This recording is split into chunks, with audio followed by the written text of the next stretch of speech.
Not a bad day to be a Seattle Mariners fan. Josh Naylor comes over, will be a Seattle Mariner tomorrow. And hey, the Mariners win a ball game against a team that has been a thorn in their side. They have won two in a row in Anaheim somehow. What is up? What is going on, everybody? Welcome back and welcome in to the Seattle Mariners post-game recap. The Mariners defeat the Angels tonight 4-2. They improved to 55-48 on the season. They are 5 back in the American League West and 2 games up on a wild card spot. They also hold the second wild card spot. So they've got a team in between them, which helps as well. Before I go any further, as always, like the video, give it that thumbs up, comment your thoughts on the team and the game down below. And don't forget, most importantly, to hit that subscribe button. All three help out a lot. And also check out my video on my thoughts on the Josh Naylor trade. And I'll talk a little bit about what I think the corresponding roster move is going to be. And I think it might surprise you what my prediction for that is going to be. But real nice win here for the Seattle Mariners. And in a 4-game set here in Anaheim, a place where they have struggled, especially last year, and they lost the series earlier this year in Anaheim. Good way to start this road trip and this series. 4-game road trips, always hard to get the sweep in something like that. But this kind of felt like the game that I don't want to say they're going to drop one because the Angels have some guys. Like, it's not a bad Angels baseball team. But the game that probably concerned you the most was Logan Evans versus Yusei Kikuchi, probably the game where the Mariners were at a legitimate disadvantage in the starting pitching matchup. Soriano's good, but he goes against Wu tomorrow. And then I think you face Tyler Anderson and, Hendricks. I think you face Hendricks on Sunday. And you counter with Kirby and Logan Gilbert. Now, not all those guys have been all lights out for the Mariners either, but you certainly feel more confident with them. I feel like I say all the time, then they end up laying duds. And it would be very Mariners to win this one and then lose those 3 starts. But I think going into it, that would be the thought process, that this was going to be the toughest one to get. And it kind of looked like that early on. The Angels get a quick run on the board, 3 batters into it. Evans didn't look super sharp early. Mariners offense was struggling against Kikuchi, and it looked like it was kind of going to be one of those games down in Anaheim. Then Julio gets into one, has a nice game. Randy with a bullet home run. Logan Evans settles in. Bullpen gets the job done. There were some shaky moments there. Munoz survives the 9th inning. I'm kind of done with Carlos Vargas, to be honest. He's kind of on the list now of guys I just don't trust anymore. But they find a way to get a really nice victory here and cap what's really, a banner day of the season for the Mariners to add Josh Naylor and win the game.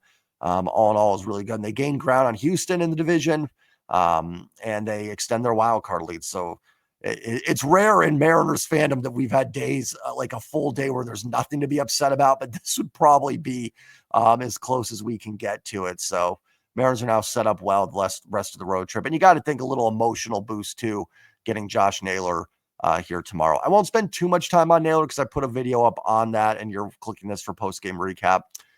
But it's going to be interesting what the roster move is for Josh Naylor. And obviously, I think the roster will shape up after the trade deadline. So I think a lot of it's just going to be little small moves here until it's complete and we know how the roster is going to set up for the final couple months. I've got a little bit of a bold prediction. I'm not saying this is necessarily what they should do here. So it's not like, oh, this is what Jay's doing. Jay, you're an idiot. It's just what I think they're going to do. I think they're going to option Cole Young. And I know that's going to make people mad because they want to see Dylan Moore go away. They want to see Donovan Solano go away. And you're not wrong, right? Like, I completely understand that and where you're coming from. But I think they're going to option Cole Young. I think they're going to go with Polanco at second. And then you've got Mastroboni, Demo if you need to go for more of a defensive upgrade later in the game. I think for now they're going to stick with Ben Williamson at third. That could change in a few days if, Willie Castro, Ramon Urias, Ahmed Rosario, Gino Suarez, guys like that are added. It could definitely change that. But for now, you just don't have anybody else that can play third right now. So everybody's saying, well, Young's been better than Williamson with the bat. There's nobody else on the roster. You're not putting Miles Mastroboni as an everyday player. Polanco cannot handle third base. And if they were going to do Polanco at third, they would have been working him in a little bit more than they have there. And I don't think he's played third base. Outside of, I think he had like one inning there like 2 months ago in a pinch in an extra inning game. And I think they're going to roll with Naylor at first, obviously full-time. I think right field is going to be kind of a Luke Raley, Dylan Moore platoon. I think DH is kind of going to be a Dom Garver Solano rotation. Solano will be used later in games, potentially hit for Raley, and then someone else will go into right field, Mastroboni, Dylan Moore, whoever it may be. That's just my gut feeling. And I know it's going to sound stupid, but I don't think they would have played Solano today if they're going to DFA him tomorrow. I mean, how, and I know that's like, it's part of it, right? That's the game. And had they, but I just don't think like they knew Naylor was acquired. And I don't think they'd be like, hey, and I'm sure that this isn't a conversation any major league team would have, but like, hey, you're totally going to start today, but then you're going to be gone tomorrow. I think just in the short term, they're going to option Cole Young. Cole Young's been swinging the bat really well the past month, much, much better after a little bit of a cold start. This is not an indictment on Cole Young, but I think until the trade deadline and every little piece as I move my hands all over the place there sorts itself out, I think it's just the quickest thing they can do without losing anybody. They'll send him down. Polanco will take over second base. And it wouldn't shock me if in 10, 12 days, Cole Young's back up. But I think they're going to let everything play out here and go with that. I know that's going to make people mad, but here's the other part of it. Dylan Moore and Solano don't have to play every day. You can sit those guys on a bench for a week and whatever. You want Cole Young playing a lot more too. And if right now, what do you do? The other option could be Luke Raley did kind of hurt his hand, I think, on Saturday, and has had at bats since then have been dreadful. Wouldn't shock me if he actually goes on the IL either. I would keep an eye out for that move too. But you can't send Dom down. He's been too good. Luke Raley, you're not sending down. He's too established of a player. I mean, I don't think they're going to DFA somebody until after the deadline. Now, once we get through all those moves, then yes, like if Gino's acquired tomorrow, then yes, I think you'd probably see something a little bit more like Williamson sent down, this move, corresponding moves. They're going to add some relievers. There's going to be the next 12 days are going to be hard to keep up with moves up and down. So I think bear with it. I think that's going to be the immediate move. I would not panic about that. That doesn't mean that they still love Solano. They don't. They just acquired a guy that's going to play first base every day. But I think just in the short term, that's what they're going to do. And they're going to have Polanco play second base. And he made a couple nice plays today. So, maybe it does work out a little bit. So that's just my prediction. Again, it's what I think they're going to do. Before you come at me and say it's stupid, just keep it on it. Maybe it is stupid. Maybe it's not even close to what they do. And Solano or Demo is gone. But I think I think they're not going to give up on Dylan Moore yet. And I think that's going to be the roster move. Teams don't jump to DFA guys right away. They're a little bit more like, hey, we can option this guy and then sort out. Anyways, let's go ahead and get to the game because that's the more fun and important thing here. And Josh Naylor's coming in tomorrow, guys and gals. So let's just be excited about it, right? Whatever happens, we'll play out the rest of the way. Logan Evans, 5 innings, 3 hits, 1 run, 1 earned, 3 walks, 3 Ks through 79 pitches, 45 strikes. Not like super sharp. I didn't think Evans was great today, but after a little bit of a shaky first inning, settled in and threw 4 shutout innings after that, got the W. I don't have a problem with Dan taking him out. I think it just shows the Mariners either need another bullpen arm, truthfully, another guy at that back end. Because right now, 5 inning starts with this bullpen is just tough. It's really tough. 6 inning starts are fine because you can do Spire, Brash, Munoz, and you feel pretty confident that you're going to get through it. But with 5 inning starts, even Bizarro's been good, but with the 5 inning ones, you're needing a Vargas, a Legumina, someone like that. So one more really solid bullpen arm is going to help. And I think a game like this really shows why they need that. Could have sent Evans out for the 6th, especially, first game of a series. You're in the middle of a lot of games in a lot of days. I don't think it would have been crazy, but I think you got what you could out of Evans. You got that 5th inning. I think it was fair not to push it. Because I don't think he looked that great. I hate saying that about guys when they went 5 innings, only gave up 1 run. Evans absolutely did his job today and helped this team win a baseball game. But you don't want to push it too much either. Bizarro, solid as usual, shutout 6th inning. I'm not even in the mode of like, I don't want to say anything good about Bizarro because every time I do, he struggles. Bizarro's just one of the dudes now in that bullpen. Speaking of guys that are not one of the dudes anymore, Carlos Vargas, 2/3 of an inning, 2 hits, gives up a run, 2 quick outs, and then it was Rengifo up the middle, then the balk, then Neto with the base hit. I mean, listen, a couple ground balls, that were hit solidly, that were base hits. This wasn't like Vargas's worst outing, but he's just been too shaky. The control hasn't been good. He's not throwing enough quality strikes. He doesn't miss enough bats. He keeps the ball on the ground. Like, I don't think Vargas should be off the roster. But, man, he is like your last guy in the bullpen. He's the guy that you're down 5-2, 5-3 in the 9th, and sure, he can pitch the inning, and, you go to the bottom 9th, you saved your guys, and you got a chance to win. He just has not been good enough. And it's a shame because started out the year really, I think more in the beginning of the year was more just a surprise because all the reports were the guy couldn't throw strikes. Like, oh, actually, this guy looks pretty good.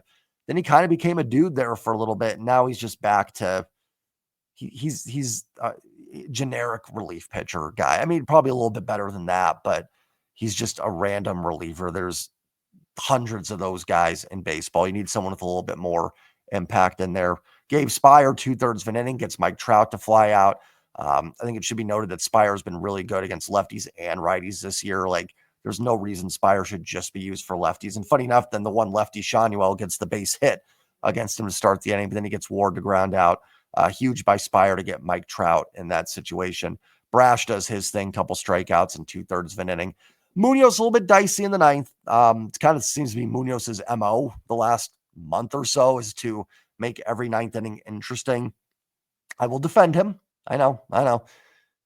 One of the guys reached on a strikeout. Okay, so that was the first one.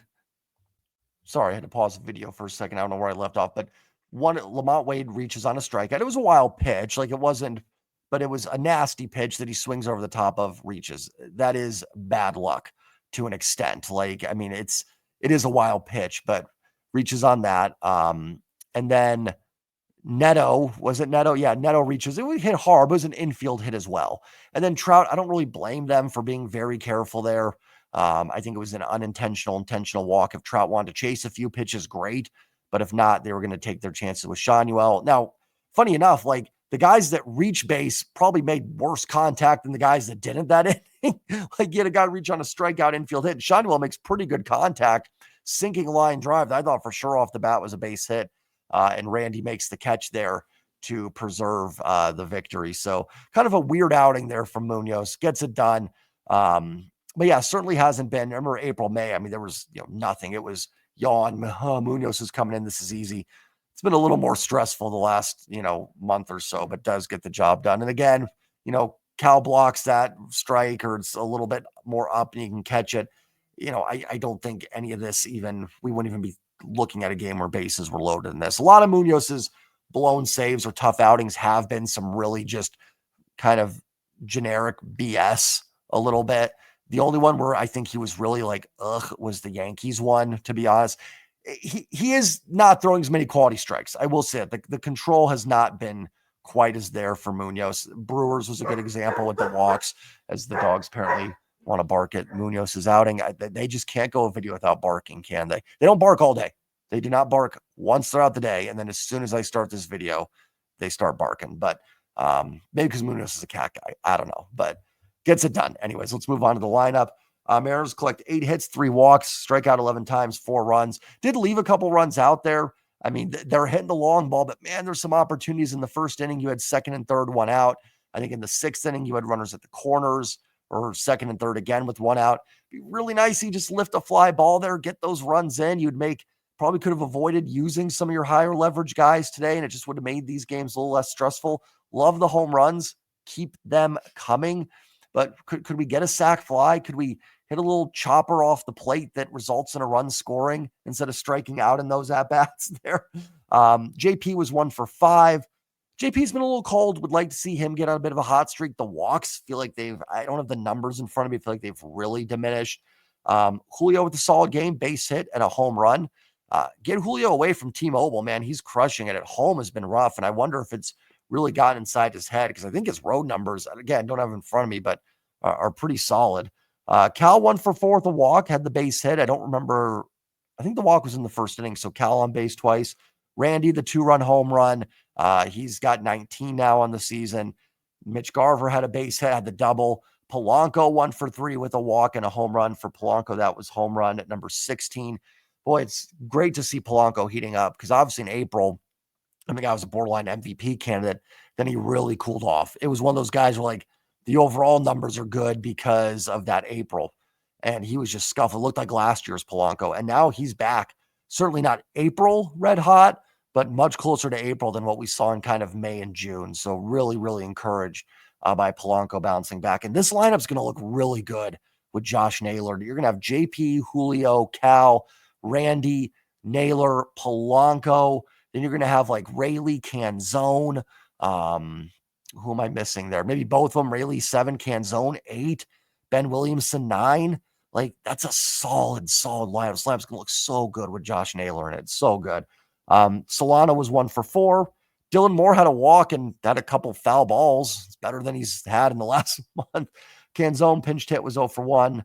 Rayleigh came in to play right field. So maybe he's not hurt then if he came in defensively. I didn't even realize he did. Ben Williamson was 0 for 4. Did make a couple nice plays there. In the ninth inning to show you defense does matter. And listen, maybe they do stick with Ben. I don't know. I think they're going to look for an upgrade there, but if they can get enough from that lineup and feel comfortable that Luke Rayleigh's good, Canzone's good, and they want to go add maybe a couple bullpen pieces, maybe a fifth starter. I'm not as down on Williamson as some people in the fan base are. I don't think he's been like amazing or anything. His OPS is 608. But, you also some guys that are, that's why I do like Gino Suarez, because you're going to get Gino's been amazing this year. That's goes without saying. But, like, I'm not as down on Ben as some people are. Like, it'd be great if he could, because he's so average driven, if he could get that to like 280 and like a 650 OPS, would be a lot more valuable. But he is making some plays over there, and he saved some runs, even some balls that could get down the line that, there's one against Detroit, remember, that Baez hit that probably a triple if he doesn't get it. So even things like that, they do matter. And especially when you got guys like Logan Evans. I know Williams actually missed a couple balls in the first inning, but especially when you got guys like Logan Evans on the mound, you absolutely want guys behind, because he's going to have you put the ball in play that can pick them down there. So, and that's another thing about Josh Naylor. A couple things I didn't mention in the video. Doesn't strike out a ton, and a nice upgrade defensively at first base. So the Luke Rayleigh first base experiment has ended, it would appear. So great day for Mariners. Great day. Josh Naylor will be here tomorrow. Mariners win a baseball game. Enjoy it. And here we go, right? Here we go. It's go time. We're in late July. I'm excited to see the rest of the season. Usually when I'm excited, it means doom and gloom is coming, but hopefully not. Hopefully this team just stays solid, because it's a good baseball team. It is. It's got flaws, but it's a good team. So let's see what happens here. Take care, everybody. Like, comment, subscribe, and as always, go Mariners. Peace.